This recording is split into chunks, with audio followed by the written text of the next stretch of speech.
curved surface area is the area of the sides. It does not include the area of the top and the bottom.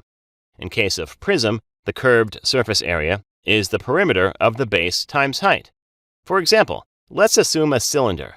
Imagine perimeter of the base would be 2 pi r, because it's a circular base, and if the height is h, the curved surface area becomes 2 pi r h. So the curved surface area of a cylinder is 2 pi r h. For pyramids, the curved surface area, imagine perimeter of base, but the height would be the slant height, because the side surfaces are slanted.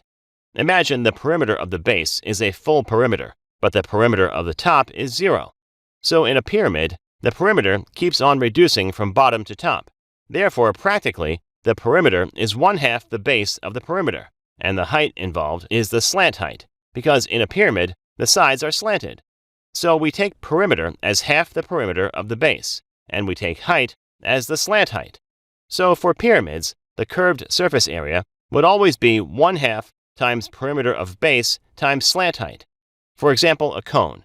Imagine the base is a full circle. Perimeter is 2 pi r. At the top, the perimeter is 0. Therefore, effectively, the perimeter becomes 1/2 times 2 pi r. Now, if we imagine that the slant height is L, then accordingly, perimeter of base is 2 pi r. The slant height is L. But practically, we take only 1/2 of the perimeter. We take only 1/2 of 2 pi r as the perimeter. Height. We don't take the vertical height. We take the slant height.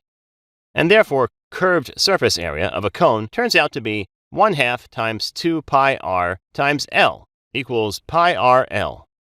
This was the concept, friends. GMAT shots are deliberately kept brief.